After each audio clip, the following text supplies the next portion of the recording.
Hi hello. വിഷുവിന് അച്ചാറിടാൻ വേണ്ടി മാങ്ങ അരിഞ്ഞ് ഉപ്പിട്ട് നമ്മൾ വെച്ചായിരുന്നു, ഞാൻ വെച്ചായിരുന്നു. പക്ഷേങ്കിൽ ഇതുവരെയായിട്ടും ഉപ്പിലിടിയിൽ നടന്നില്ല. അതുകൊണ്ട്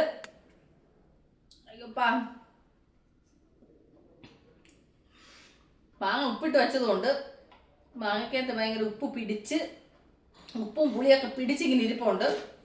അപ്പം ഇനി ഇതിനിങ്ങനെ വെച്ചാൽ ശരിയാവത്തില്ല. ഇതിനെ അങ്ങ് അച്ചാറിടാന്ന് വിചാരിച്ചിട്ട് ഞാൻ അച്ചാറിടാൻ വേണ്ടിയിട്ടുള്ള തയ്യാറെടുപ്പിലാണ്. കുറേ വെളുത്തുള്ളി, ഇങ്ങനെ എൻ്റെ കൈക്ക് ഒരു പിടിയോളം വെളുത്തുള്ളി ഞാൻ പൊളിച്ചു ചെറുതായിട്ട് അരിഞ്ഞു. അതുപോലെ തന്നെ ചെറിയൊരു 2 കഷ്ണം വെളുത്തുള്ളി അല്ല ഇഞ്ചി. വെളുത്തുള്ളി ഇത്രയും പൊളിച്ചു. എൻ്റെ കൈക്ക് ഒരു പിടിയോളം വെളുത്തുള്ളി പൊളിച്ചരിഞ്ഞെടുത്തു. അത് കഴിഞ്ഞിട്ട് ഞാൻ 2 കഷ്ണം ഇഞ്ചിയും കൂടെ എടുത്ത് വെച്ചിട്ടുണ്ട്. അപ്പം ആ ഇഞ്ചി ഒന്ന് ചെറുതായിട്ടൊന്ന് അരിയണം. അപ്പം എല്ലാം സെറ്റാക്കി ഇങ്ങനെ വെച്ചോണ്ടിരുന്നപ്പം ഇടാന്ന് വിചാരിച്ച് നോക്കുകയാണ്, എൻ്റെ അടുത്ത് ഉലുവ തീർന്നുപോയി. അപ്പം ഞാൻ എൻ്റെ അച്ഛയോട് വിളിച്ച് പറഞ്ഞിട്ടുണ്ട്, എനിക്ക് ഈ വെയിലത്ത് ഇപ്പം ഉലുവ മേടിക്കാൻ പോകാൻ വയ്യ, അതുകൊണ്ട് ഏതെങ്കിലും ഒന്നിലൊന്ന് ഓർഡർ ചെയ്തിട്ട് എനിക്ക് ആ ഉലുവ ഒന്ന് വാങ്ങിച്ച് താന്ന് പറഞ്ഞിട്ടുണ്ട്. അപ്പം ഞാൻ ആ ഉലുവ വരാൻ വേണ്ടി വെയിറ്റ് ചെയ്യുക. അപ്പോൾ ഉലുവ വന്നു കഴിഞ്ഞാൽ എൻ്റെ അച്ചാറ് റെഡി. അപ്പോൾ അതിന് വേണ്ടുന്ന സംഭവങ്ങളൊക്കെ അരിഞ്ഞ് റെഡിയാക്കി വെച്ചിട്ടുണ്ട്. ചെറിയ കഷ്ണം, 2 കഷ്ണം ഇഞ്ചി, അതുപോലെ തന്നെ ഇച്ചിരി വെളുത്തുള്ളി, സംഭവം എല്ലാം റെഡിയാണ്. ഞാൻ ഉലുവ എന്ന് പറഞ്ഞാൽ റെഡിയാണ്. ഞാൻ ഇച്ചിരി അങ്ങനെയൊന്നും സാധനങ്ങൾ ഓൺലൈനിൽ മേടിച്ച് തീരെ കുറവാട്ടോ. പക്ഷെ ഇതിപ്പോൾ ഈ വെയിലത്ത് എനിക്ക് വയ്യാത്തത് കൊണ്ട് ഞാൻ അച്ഛക്ക് വിളിച്ച് പറഞ്ഞാണ് ഓർഡർ ചെയ്യുന്നത്. പക്ഷെ ഇതുവരെ ഒരു സാധനം എത്തിയിട്ടില്ല. 10 മിനിറ്റല്ലേ ഒരു സമയം പറയുന്നത്. എൻ്റെ അച്ഛൻ എപ്പോഴാണ് ഓർഡർ ചെയ്തതെന്നുള്ളത് അറിയാൻ വയ്യ. അപ്പം എന്തായാലും അത് വരട്ടെ. വന്നു കഴിയുമ്പം നമുക്ക് മാങ്ങാച്ചാർ ഉണ്ടാക്കാം. അങ്ങനെ ഉലുവ വരാൻ വേണ്ടിയിട്ട് വെയിറ്റ് ചെയ്തു. പക്ഷെ ഓൺലൈനിൽ സാധനം കിട്ടിയില്ല.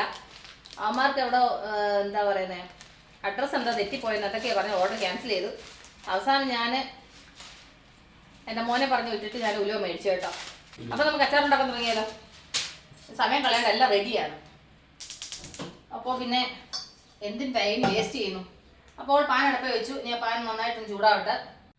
പാൻ ചൂടാവുന്നുണ്ട്. അപ്പോൾ ഇതിലേക്ക് നമുക്ക് ആവശ്യത്തിന് എണ്ണ ഒഴിച്ചു കൊടുത്താലോ. എണ്ണ ഇപ്പോൾ അച്ചാറിനാകുമ്പോൾ കുറച്ചൊന്ന് എണ്ണ കൂടി നിൽക്കട്ടല്ലേ എന്ന് വിചാരിച്ച് ഒരുപാട് ചേർക്കുന്നില്ല, ഇത്ര എണ്ണ മതി. കടുകെണ്ണ ഉപയോഗിക്കുന്നവർക്ക് കടുകെണ്ണ ഉപയോഗിക്കാം. ഞാനിപ്പോൾ റിഫൈൻഡ് ഓയിലാണ് ഉപയോഗിച്ചത്. വെളിച്ചെണ്ണ ഉപയോഗിക്കുന്നവർക്ക് വെളിച്ചെണ്ണ ഉപയോഗിക്കാം. അത് നിങ്ങളുടെ ഇഷ്ടം കേട്ടോ. എണ്ണ ചൂടാകുമ്പോൾ ഇതിലേക്ക് ഒരു 1/2 ടീസ്പൂൺ കടുക് ഇട്ട് കൊടുക്കുന്നുണ്ട്. അതിൻ്റെ കൂട്ടത്തിൽ ഞാൻ ഉലുവ പൊടിയില്ലാത്തത് കൊണ്ട് ഉലുവ ചേർക്കുവാണേ. അതുകൊണ്ട് ഞാൻ 1 ടീസ്പൂൺ ഉലുവ ചേർക്കുന്നുണ്ട്.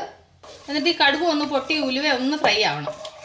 ഒന്ന് ഫ്രൈ ആവുമ്പം അതിലേക്ക് നമുക്ക് വെളുത്തുള്ളി ചേർത്ത് കൊടുക്കുന്നു. ഞാൻ ഈ ഒരു ബൗളിന് 1 ബൗള് വെളുത്തുള്ളി. അത് വെച്ച് കൂടിയെന്ന് വിചാരിച്ചോ കുറഞ്ഞെന്ന് വിചാരിച്ച് കുഴപ്പമൊന്നുമില്ല കേട്ടോ. എന്നിട്ട് അതിലേക്ക് ഒരു 1/4 കപ്പോളം ഇഞ്ചിയും കൂടെ ചെറുതായിട്ട് അരിഞ്ഞത്. എന്നിട്ട് അതിൻ്റെ കൂടെ കുറച്ച് കറിവേപ്പില. ഇനി ഇത് ഇത്രയും കൂടെ നന്നായിട്ടൊന്ന് ഫ്രൈ ആവട്ടെ.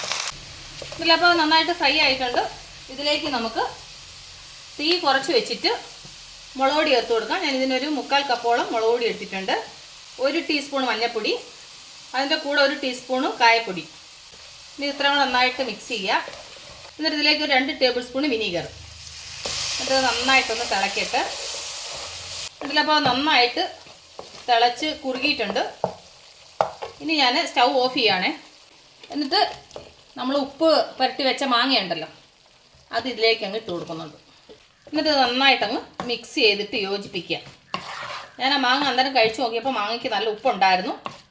അതുകൊണ്ട് മിക്സ് ചെയ്തിട്ട് ഉപ്പ് കുറവുണ്ടെന്നുണ്ടെങ്കിൽ ഉപ്പ് ചേർത്ത് കൊടുക്കാം അല്ലേ. അപ്പോൾ എത്ര സിമ്പിളായിട്ട് നമ്മൾ കടുക് മാങ്ങ ഉണ്ടാക്കിയെന്ന് കണ്ടില്ലേ. അത് ഉപ്പിട്ട് നമ്മൾ വാട്ടി വെച്ചതുകൊണ്ട് പിന്നെ എന്താ പറയുന്നത്, ഇപ്പോൾ നന്നായിട്ട് സോഫ്റ്റ് ആയിട്ടുണ്ട്. അതുകൊണ്ടാണ് ഞാൻ സ്റ്റൗ ഓഫ് ചെയ്തതിന് ശേഷം മാങ്ങ ചേർത്തത് അല്ലേ. ഒന്ന് ഉപ്പുണ്ടോ നോക്കട്ടെ. ഒരു അല്പം ഉപ്പിൻ്റെ കുറവുണ്ട്. അപ്പോൾ ഞാൻ കുറച്ചും കൂടെ ഒന്ന് ഉപ്പ് അതിൻ്റെ മുകളിലോട്ട് ഇട്ട് കൊടുക്കുന്നുണ്ട്. എന്നിട്ട് നമുക്കിത് നന്നായിട്ടങ്ങ് മിക്സ് ചെയ്ത് യോജിപ്പിക്കും. അപ്പോൾ നമ്മളുടെ മാങ്ങ അച്ചാർ എന്താ പറയുന്നത്, മാംഗോ പിക്കിൾ നമ്മളുടെ മാങ്ങ അച്ചാർ, കടുക് മാങ്ങ അച്ചാർ എന്ന് പറയുമോ, കടുക് മാങ്ങ റെഡി ആയിട്ടുണ്ട്. അപ്പോൾ നാളെയും ഇന്നൊക്കെ ഞങ്ങൾക്ക് കഞ്ഞിക്ക് മാങ്ങ അച്ചാറായി കേട്ടോ. അപ്പോൾ എൻ്റെ കൂട്ടുകാർക്ക് ഇഷ്ടപ്പെട്ടോ ഞാൻ ഉണ്ടാക്കി മാങ്ങ അച്ചാർ? അപ്പോൾ എൻ്റെ കൂട്ടുകാർ ഇങ്ങനെയാണോ മാങ്ങ അച്ചാർ ഉണ്ടാക്കുന്നതെന്ന് പറയുക. അപ്പോൾ ഞാൻ ഈ വീഡിയോ എൻ്റെ ചെയ്യണം. അപ്പോൾ നമ്മൾ ഉടനെ തന്നെ അടുത്ത വീഡിയോ വരട്ടെ. Bye, see U.